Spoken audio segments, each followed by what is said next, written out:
Welcome, cosmic listeners, to a journey unlike any other you've embarked upon. As the vastness of space stretches out before us, so too does the vastness of our own minds. This is where the ethereal meets the extraterrestrial, where inner space meets outer space. I'm your guide, alongside my hosts, Doro and Matt, and you're tuning into the intersection of meditation and mysteries beyond our stars.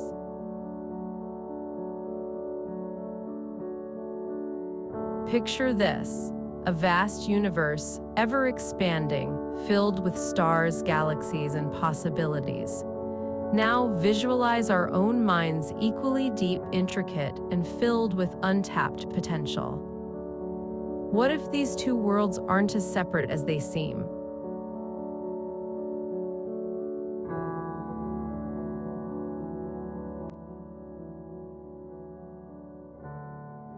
All right. Thank you for joining us today. This is Matt Reddy, and I'm here again with my friend Doro Kiley, life coach extraordinaire from creationcoach.com. And welcome to the third episode of Meditation and Aliens. How are you doing, Doro? Are you there, Doro? Yes, sorry, I was muted. I'm That's sorry. okay. I'm doing great, Matt. How are you today? So good to be back. Oh yeah, I'm doing pretty good. Yeah, I was muted when I started the intro. I had to do it twice because I forgot to Easy to do. Yeah. All good, all good.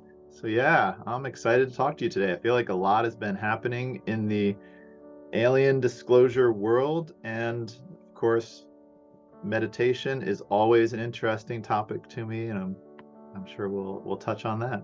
Yeah, we will. Yeah, it's getting even more important in my opinion. So, Yeah. yeah. So where should we begin? A little alien disclosure update. Do you want me to run down? I would love it if you could go through what's up and happening and what's new. You said something about Congress, was it? Or yeah, let's Oh just yeah. dive in.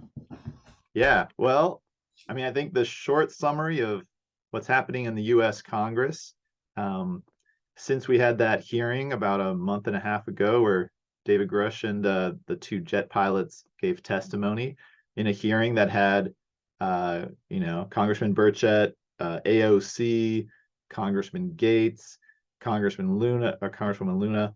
Um, so after that hearing, the Congress people on that hearing asked for a select committee on UAPs, which is a special committee Congress can create and assign, a bunch of Congress people to it, and they can then issue subpoenas and do really thorough investigations of anything, whatever it's focused on. And after that hearing, they requested, I think it was Congressman Gates requested from Speaker of the House McCarthy for a select committee. And after he thought about it for a few weeks, he said no. But he said they could have just another hearing. And so it was kind of interesting this week. Congressman McCarthy, Speaker of the House, got removed from his seat in Congress as Speaker by actually a motion by Congressman Gates. And we just heard on Twitter this morning that Congresswoman Luna said they are working on seeing if the new speaker will give them a UAP select committee. So this opens the door up to a more aggressive weapon for Congress to use to really take control of whatever this alien disclosure thing that the US's government is hiding. This could be a very interesting moment. This McCarthy thing could actually really affect alien disclosure, possibly in a positive way. Wow, this is great because I think Dr. Greer was saying just a couple days ago that something big just happened. So I wonder if that's all tied in, but that they were making progress towards the disclosure of what's happening in the the whole UAP phenomenon. Um, so I didn't hear the update exactly what it was, but I bet it's somehow tied in with this. Yeah. Uh, Yeah, it seems wow. things are happening behind the scenes that we're not getting full answers to. Um, for instance, before McCarthy got voted out, there was a big worry of a Congress and the government shutting down because they needed a continuing resolution of some sort, or else the government would not have money to pay troops and pay for all sorts of things. And at the last minute, McCarthy worked with Democrats to come up with a continuing resolution to keep the government operating. And Matt Gaetz claimed that this was the reason that he voted to oust McCarthy, because he was working with Democrats to do this. But one really fascinating note of that whole story is that the Ukraine funding was not included in this continuing resolution. So that the Democrats and McCarthy all negotiated a way to keep the government going, but they could not agree to keep pumping money into the Ukraine war.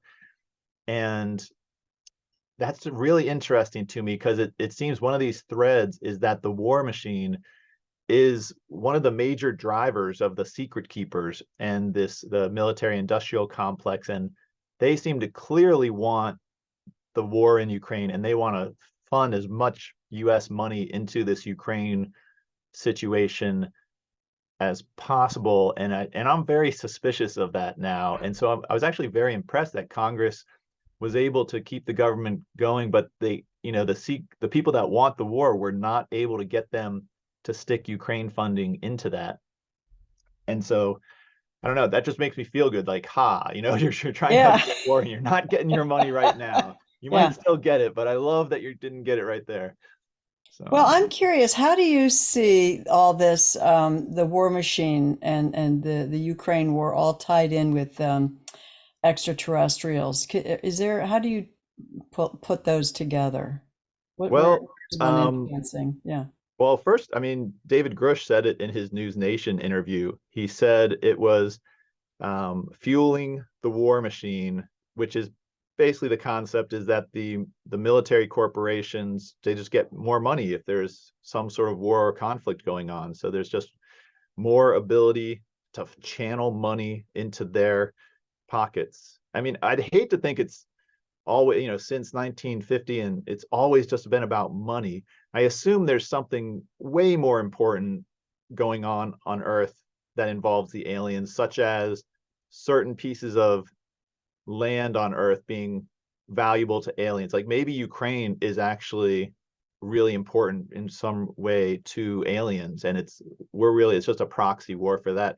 I have the same theory about Antarctica and about like China and Tibet and the Vietnam War and the Korean War. I have all sorts of suspicions that there's places on Earth that, in the Middle East, of course. I mean, there might be some really important places, and these wars are just proxies for that. But it could just be wealth. It could just be that the secret keepers have been hiding alien technology because it makes them rich, and they've been fueling war because it makes them rich. They've been hiding infinite energy technology because they get rich off of fossil fuel technology. So it's more connected to the secret keepers, not necessarily connected to the aliens or the alien agenda, whatever that is. Mm-hmm. So is this like a battle between reptilians and then the good ETs? I mean, I really want to take it to the limit here. Right. Well, I just don't, I don't know what aliens really are past the secret keepers. All the aliens, maybe there were reptilians and maybe they all died, but the institutions and secret societies they created with humans to rule us has been just persisted. I mean, there's a show called Loki on the Disney Plus, and it's a part of the Avengers superhero universe. But in this show, Loki, he dies and he goes and he finds out that all of life is a simulation. And then he finds out all of this simulation is ruled by these three reptilian aliens that sit on this council. And then he finds his way through the maze of power, and he finally gets to this reptilian council, and then he sees their statues. They haven't been alive forever. They're just empty statues. So it's like, Oh, I don't, interesting. yeah, and it's really interesting that was on TV just recently, but who knows what is really behind all of this? Is it just Yeah. humans, or is I it mean, yeah, David Icke, if you ever listen to him, I catch up with him on occasion. He's always been that these are the reptilians who are running the whole war machine. That's his take. And so, yeah, I wonder if that's true, Yeah. I mean, right at the top, at the core of it. What do you think? Well, I definitely have heard that thread that reptilian aliens have been on Earth before humans, and perhaps live inside the Earth or in hidden cities, either in the ocean or Antarctica, um, and that they possibly can fool some people so that they appear human, or they can genuinely shapeshift. Um, it's definitely a thread that fits a lot of the evidence. I mean, all the evidence fits that the secret keepers have at least some aliens with alien tech helping them. It might be rogue aliens, it might be a reptilian alien species living here, but there also seems to be tons of evidence that there are good enlightened aliens. It seems, and it also seems more likely in a universe, if you encounter a species that's thousands or hundreds of thousands of years, more advanced than you, they shouldn't have to like be mean and torture you. They should have everything they want. They shouldn't need us. So there should be no reason for them to just like be hurting humans. But there might be aliens living on Earth with us that do need humans and need Earth, and they're competing over it with us. That sort of makes sense. Yeah. Yeah, that makes sense with kind of what Greer's talking about too, that when we became, I guess when we started the whole atomic bomb thing, it sent out waves of disruption through the whole quantum fabric of space and time, and that got the attention of these aliens who are now trying to help us get back onto a better track, because right now we're going to go off the bridge here. We're going to throw ourselves right off the cliff if and so Greer is saying they're trying to facilitate a better path for us, and that they've actually been stopping us from create that they've this is what Greer says. He says they've actually saved us a number of times from nuclear proliferation, because they have the ability to just I guess cut the power to these nuclear weapons when there's a threat. So he is giving the story that they have come here, their first and they I'm sure some of them have always been here, but there's a movement now, and they've been trying to communicate with the government. They keep getting stalled or banned or ignored or threatened, and so now they are reaching the population through a more psychic path.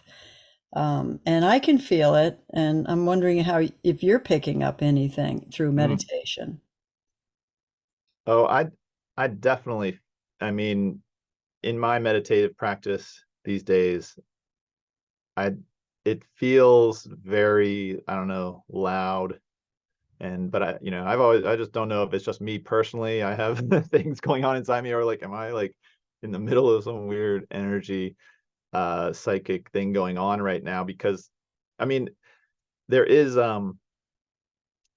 that is a definitely an interesting thread. It's come alive for me that one, that telepathy might be real, and to go along with the reptilian alien theory, there is the Lacerta transcript, these this story of apparently a female reptilian alien that had a long conversation with someone, and they released this transcript on the internet about 10-15 years ago, I think. And it is a fascinating read. It sounds like it could be real. And in that transcript, Lacerta talks about telepathy as a method of communication they use. And there's lots of other stories from experiencers saying it seems telepathy of some sort is a technology out there.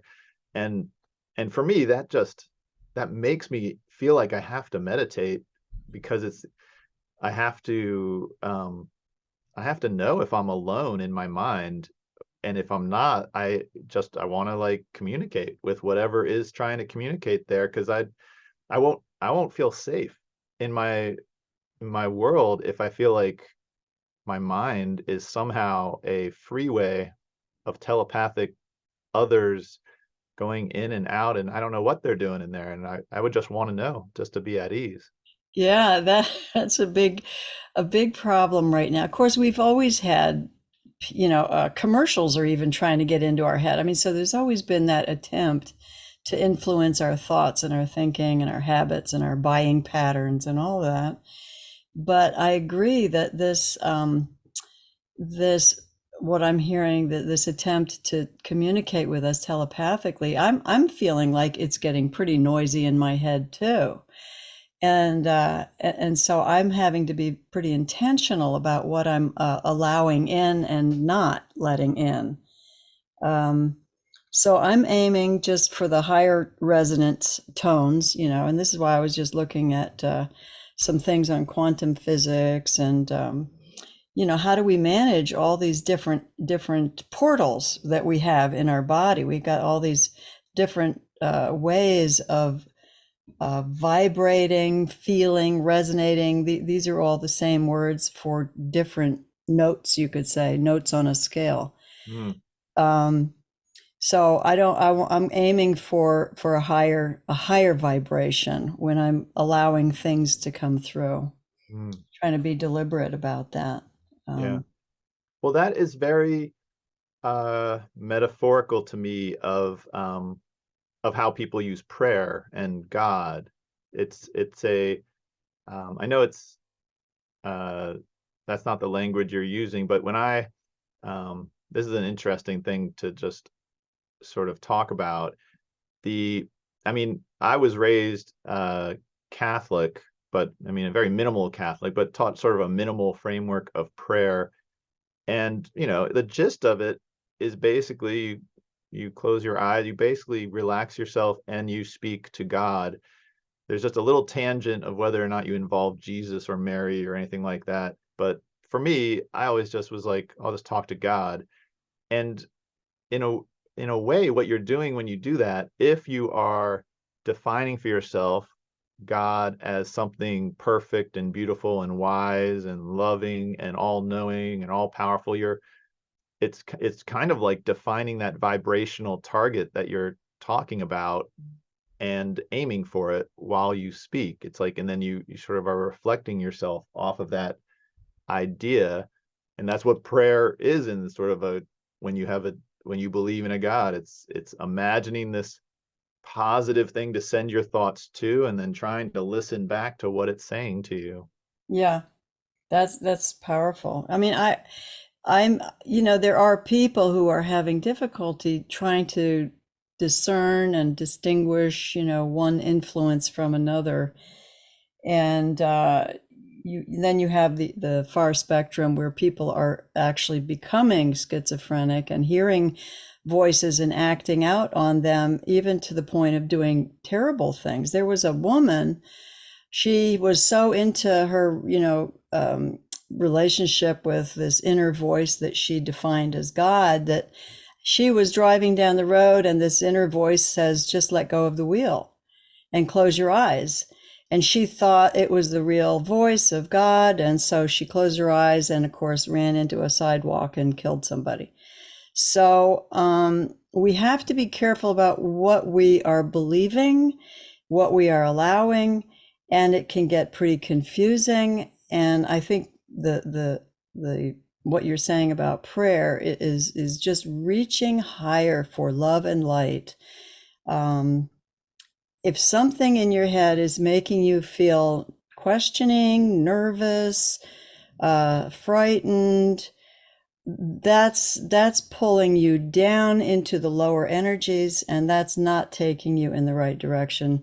And I will probably just leave it there as my opinion. I think Greer talks about this more clearly, but really getting a sense of where our energy is when we are interacting with those forces is Yeah. powerful. And that's where mindfulness and meditation come in, to be aware of the relationship that you're having, how it's making you feel.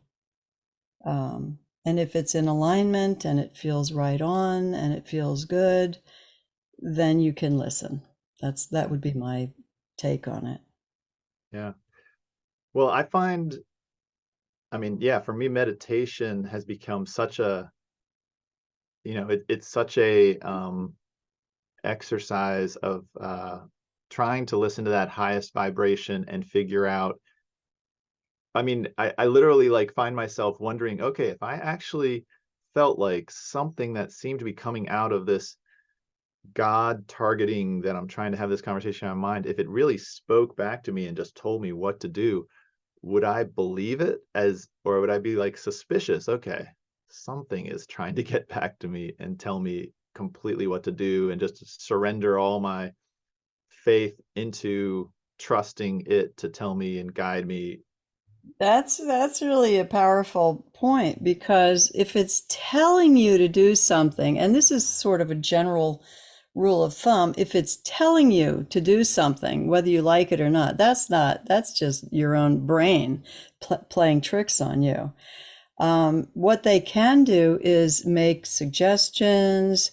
They can they can influence by showing you things, but they will never demand that you do something. And that's not how it works. They can make suggestions, but not, they don't push. It's not, what do they call it? They had a name for this in Star Trek, right? Where you don't interfere, Yeah, you know? yeah, the doctrine of non-interference or something Not like that. interference, that's it. So, yeah, I don't, that's, and I'll say again, this is what resonates with me. This is not the gospel. So, Yeah, it's such an interesting topic. I mean, you have the same problem or same challenge when you're just talking to humans and you're trying to figure out, okay, which of the humans here can really talk to me from that highest vibration, or which of these humans really does feel like they have a connection with God and God is something really powerful. Because there's plenty of humans who will claim to speak for God, and it's like, how do you know which one actually is in tune? Well, and then there's the whole tangent of David Grush said the Vatican has known at least since 1933 about aliens and has been helping to hide it. And that makes me wonder about the whole Catholic Church and all the priests and like, I mean, yeah. it makes me wonder, are you guys actually communicating with something that claims to be God? Then are you sure it's God, or have you been communicating with an alien all this time? I wonder if Greer has any tips on that. Do you think he's heard anything about that? I bet he Oh, has. I'm sure he knows all, but I haven't heard him talk about the Vatican or the Catholic Church. I did hear Stephen Greer in a recent interview that was really fascinating. And I'll put a link in the show notes. It was on a channel I think called something like the Illuminati something, but it's a great interview, and he talks about the history of this, and he actually mentions Marilyn Monroe being murdered as part of this alien cover up because she found out from JFK, and interestingly enough, he skips over JFK and he goes all the way to talking about Clinton and how he helped Bill Clinton, while he was president, uh, he briefed him on all this in detail, and Bill Clinton tried to find out, and he was scared away from it. He was basically, and Greer says, basically he was scared off because um, what Greer says is that someone came to him and said, Clinton is not going to touch this. And Greer said, why? And the guy told him because they're worried Clinton would be killed like JFK. And Greer didn't believe him. It was like, oh, come on, that's ridiculous. But the guy was like, oh, no, seriously. They basically, Bill Clinton was told, this is this is life threatening to a president who tries to do this. And that is what set us back since then, since 1993, to get to this point where the leaders that can do this is Congress, because there's so many Congress people. You've got a handful of crazy congressmen that are just too crazy and too fringe for the secret keepers to intimidate. And it's like Matt Gaetz and Tim Burchett and Congresswoman Luna and Moskowitz, they're all just like championing this. And Gallagher, I've made a matrix, a spreadsheet matrix where I've started to name names to just sort of compare what all these different figures seem to believe and say. And I'm trying to identify who's on the side of the aliens and the non-aliens. Oh, that would be so interesting to take a look at your notes there. That would be fascinating, I think. Yeah. One of the really fascinating things for me from this interview, again about Greer, since he talks about so much, so it's so fun to analyze the different things that he gets Yeah. into. But one of the interesting things he insists is that all aliens are friendly, and that basically all alien abduction stories are the human secret keepers using alien tech, basically. It seems interesting that he's so pushy about that. He's like not open to danger from aliens at all, which seems just a little bit odd. Well, I think it would be a little far-fetched to say there are absolutely no evil aliens out there anywhere, but it may be that what he's saying is our planet is right now being protected by good aliens. Yeah. That might be it. Because I have heard of other aliens like the Dracos who are evil and all this, but apparently they're not around. Right now we're dealing with the good guys. So, Yeah. yeah, and he says it's us, and I think we've talked about this maybe in the last podcast, where it's actually this dark organization who's back engineering all of these technologies out of Antarctica or wherever, that that they are the ones that are the scary ones, that those are the ones that have to be focused on and controlled, and that's what this is all about. This whole disclosure thing is not so much about the disclosure of aliens, but we've got to hurry up and get this dark group sort of dug out of the earth and exposed, because it's affecting the health and humanity and safety of this planet if we don't. Yeah. So that's my understanding. Yeah. Well, it definitely seems like it just feels like this whole disclosure process going through our government it's like they have recognized there is a cancer of secrecy and corporate fraud and alien and hiding and suppressing technology. It seems like there's enough genuine politicians that have suddenly realized this, that they're they got to clean house in the Yeah. U.S. government, or else the U.S. government is not valid anymore, and the thing is going to collapse. And that's one of the things on my matrix is, has this person said that that the alien cover up is a threat to the validity of U.S. democracy? And a few of them have actually used that language. Representative Luna has said, we either fix this or we don't have a democracy. And Gallagher has said that, and Gates has said that. And it's really fascinating. This Matt Gaetz congressman, he is seems like a bit of a, not the guy I'd be friends with, but he seems to have some courage to fight the power. So if he, has decided to go down on helping with alien disclosure, that would be pretty impressive. Yeah.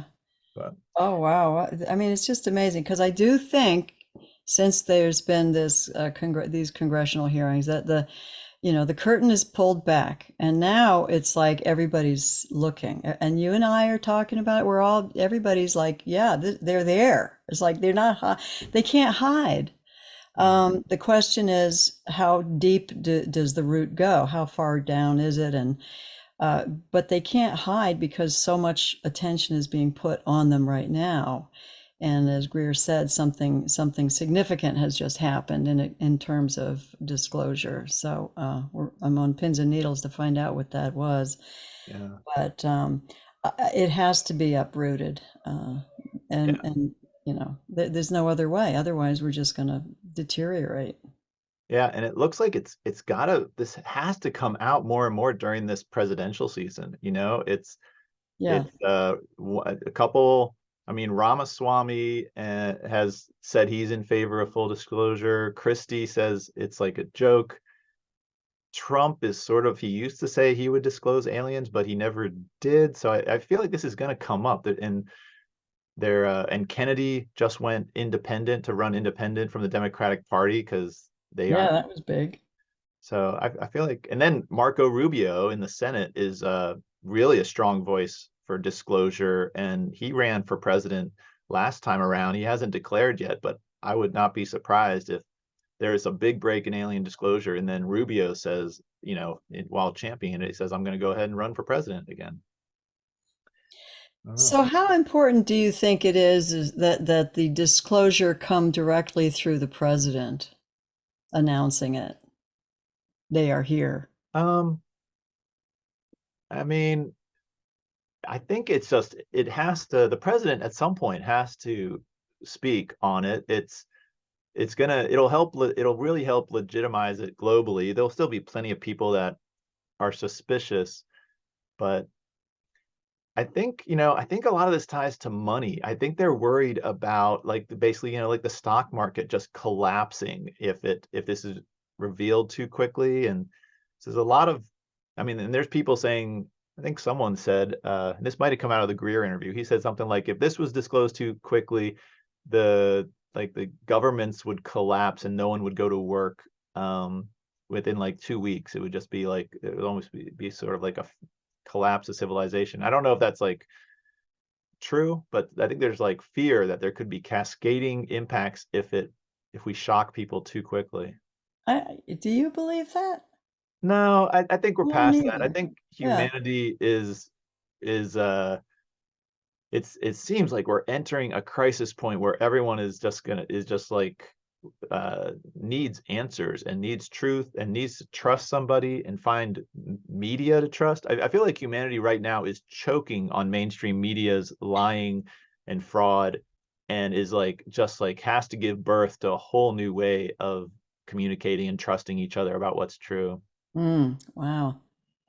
Yeah, that's a big one. Trust is there's a great quote, and I can't remember who it was, but building trust can take a lifetime, and breaking trust can take a minute. Oh yeah. Yeah. Well, I think this podcast revolution is part of it. That's why I'm just like, so excited create these to create this type of media with people like yourself. I feel like Mm. we're building the foundation of how humans are gonna figure out how to communicate and build the world again together.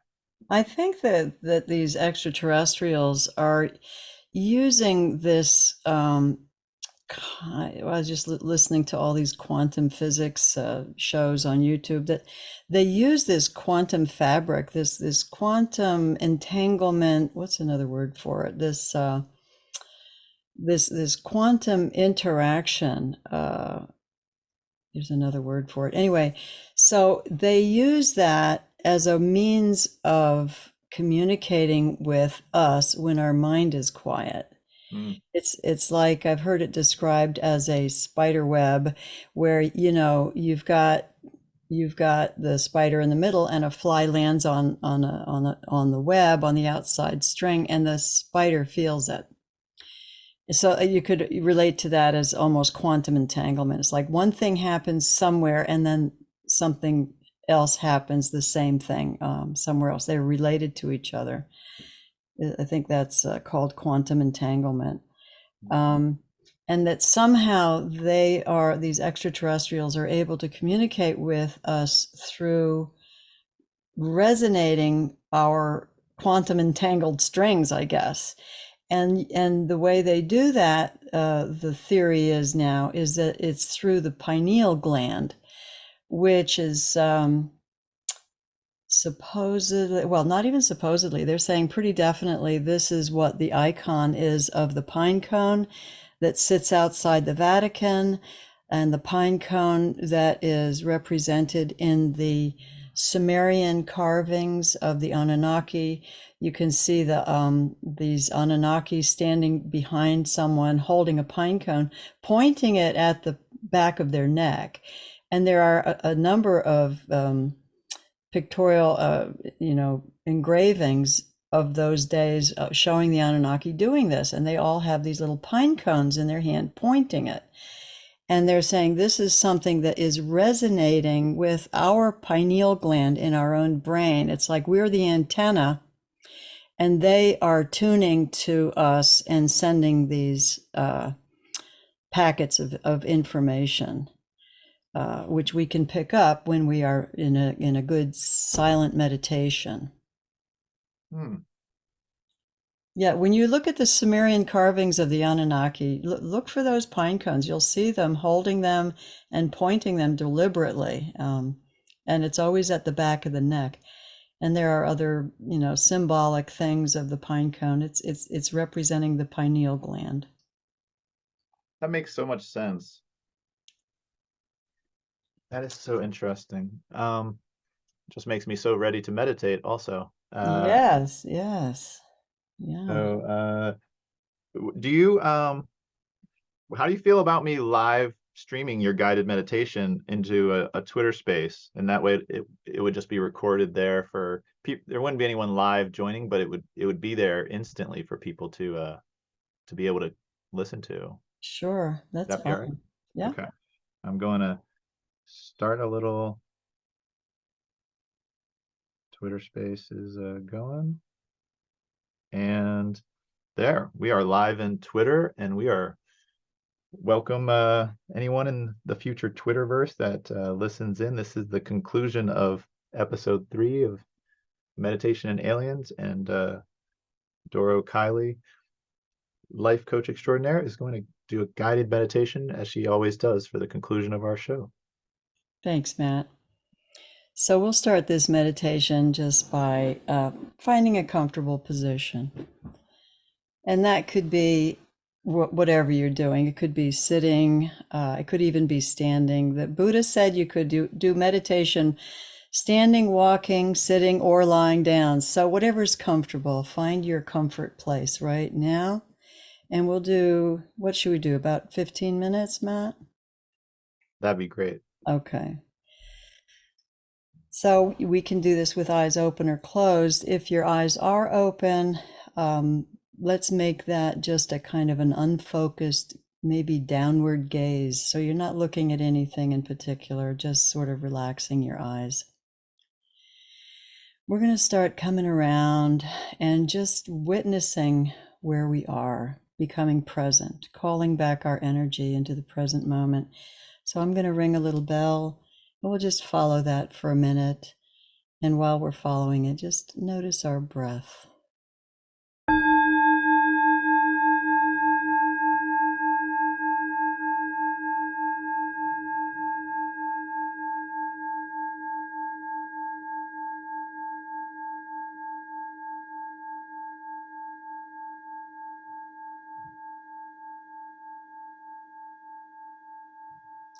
So let's take a couple of nice deep breaths and pull in some of that chi energy.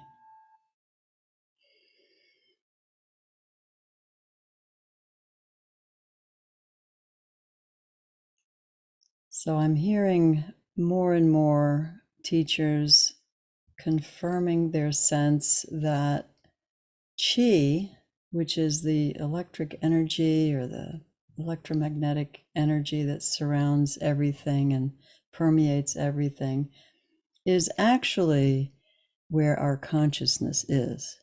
It's everywhere. It's all in everything, every cell. And all we're doing is we're pulling it in through our breath. And our mind, our brain is like a decoder. And we just make of it what we want or what we will to create a sense of reality. But everything around us is conscious. Every cell, every air molecule.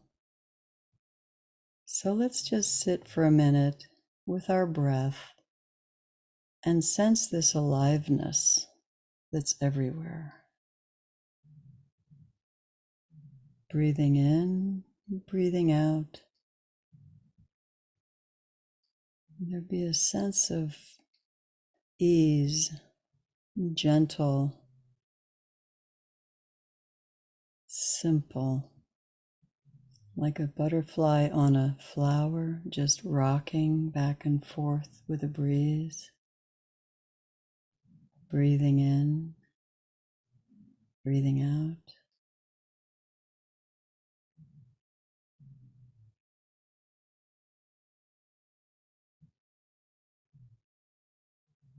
You might feel it more at the tip of the nose or in the abdomen or even the chest, wherever you can feel your breath.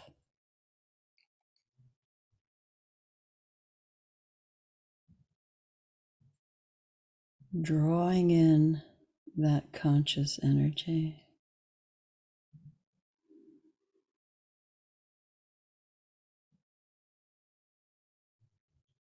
That energy expands everywhere.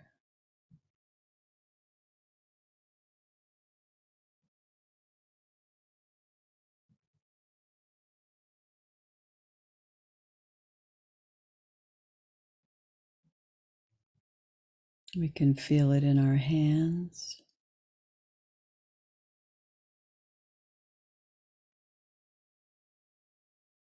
See if you can feel the earth supporting your body.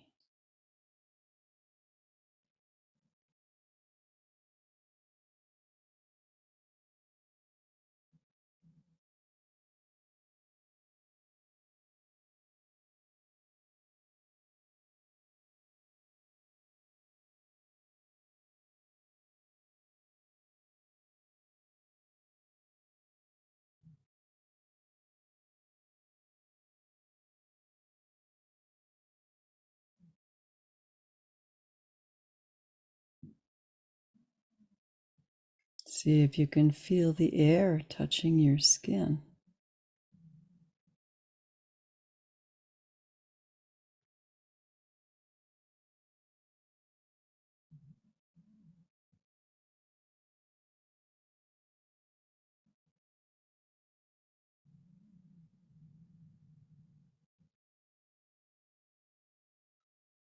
Can you feel sounds on your eardrum?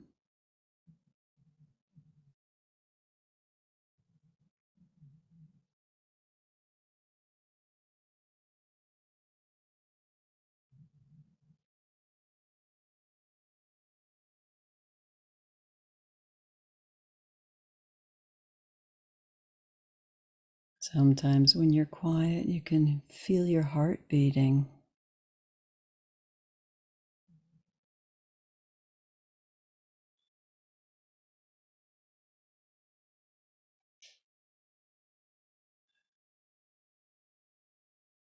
The quieter we get, the more we can perceive. And when we get real quiet, we are in a receptive mode to receive transmissions, if you want to call it that. We're just listening.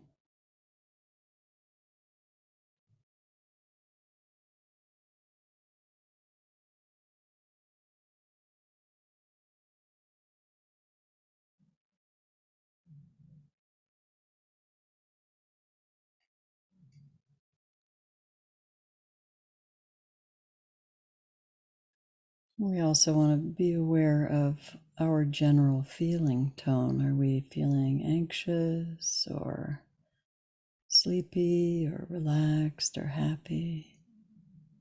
Just acknowledge the kind of energy that we are experiencing.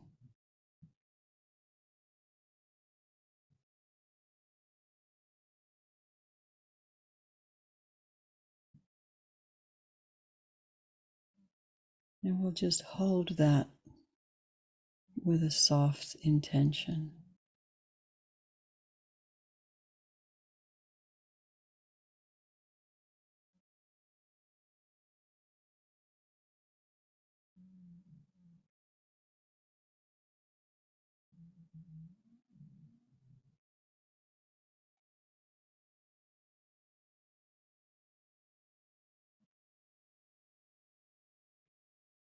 And when your mind wanders, which it will, often, sometimes, the whole practice is to become aware of it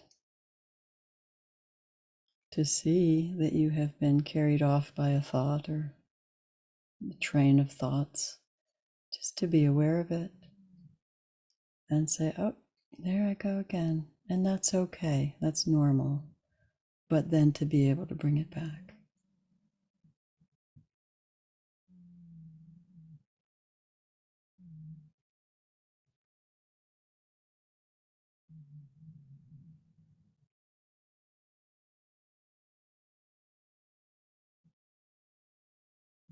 So as we drop down into this still place of calm being,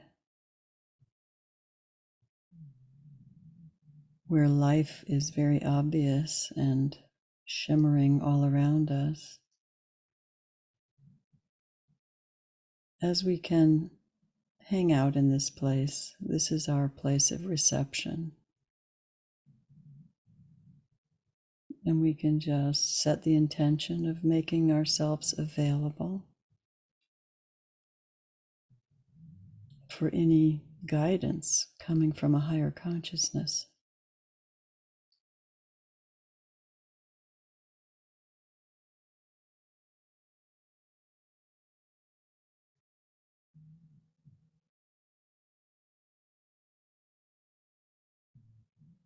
So we're not reaching for something, we're just open.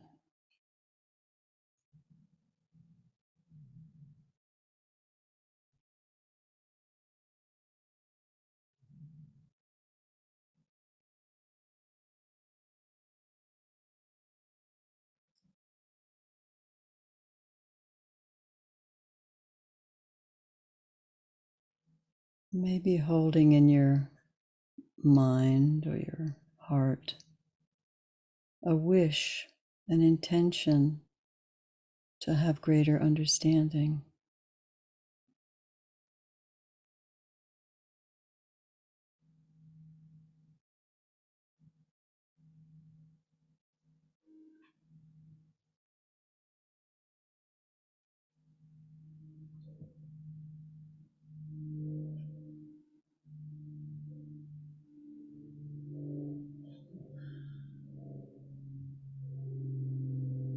Breathing in, breathing out.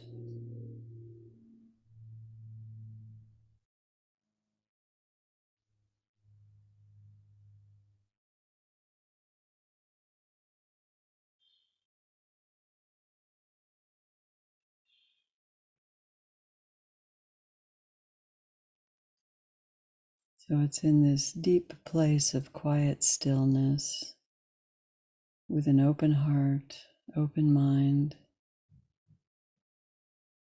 holding the intention of receiving guidance from higher consciousness.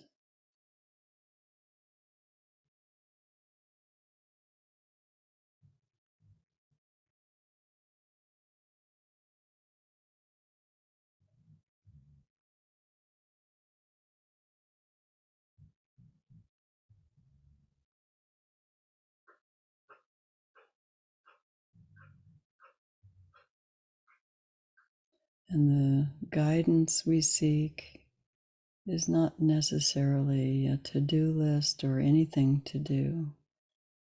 It might be just encouragement to try to feel a certain way, something simple.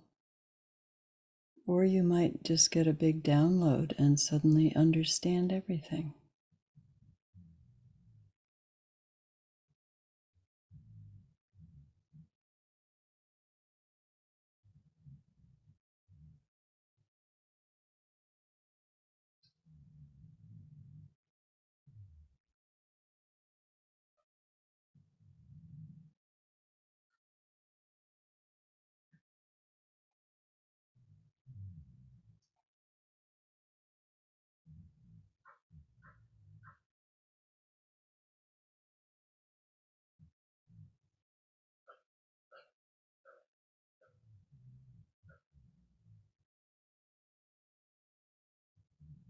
It's through this connection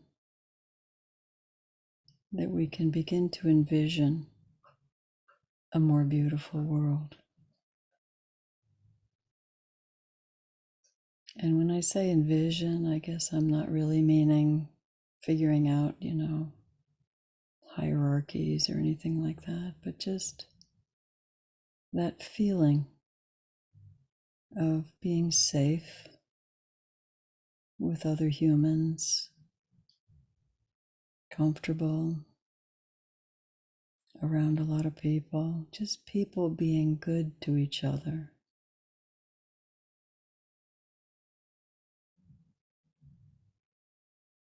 Respecting each other,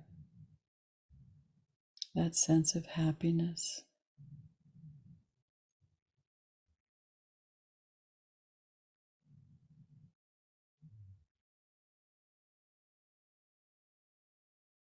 Sharing, working together, creating things together. What does a more beautiful world look like to you?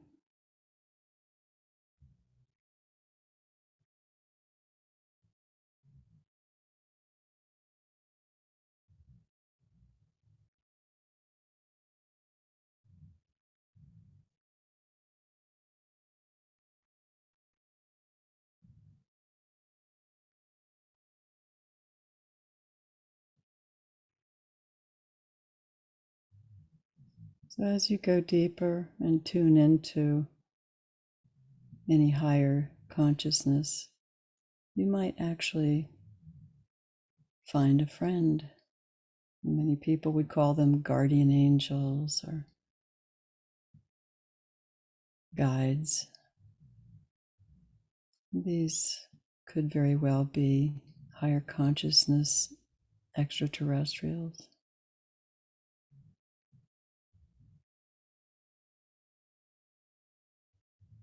You can begin to have conversations with them.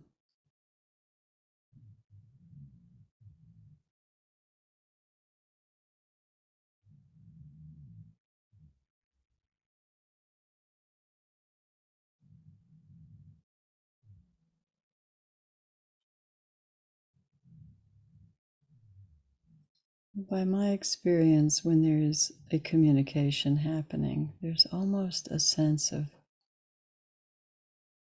release, not grasping. It's almost an expansion that just feels more comprehensive.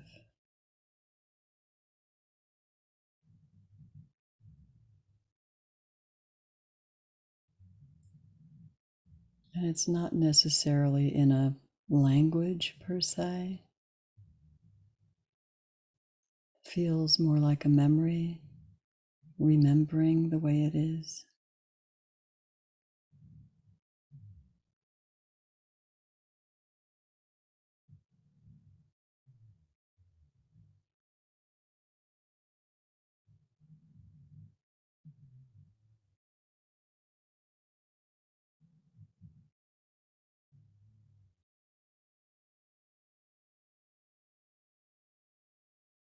So now we'll just come to a gentle closure here. And when you're in this wide open receptive space, open for communication, when you finish, I think it's advisable to just gently close up a little bit so that you're not so wide open to everything. And then with that, we'll just come right back, open our eyes, and be present.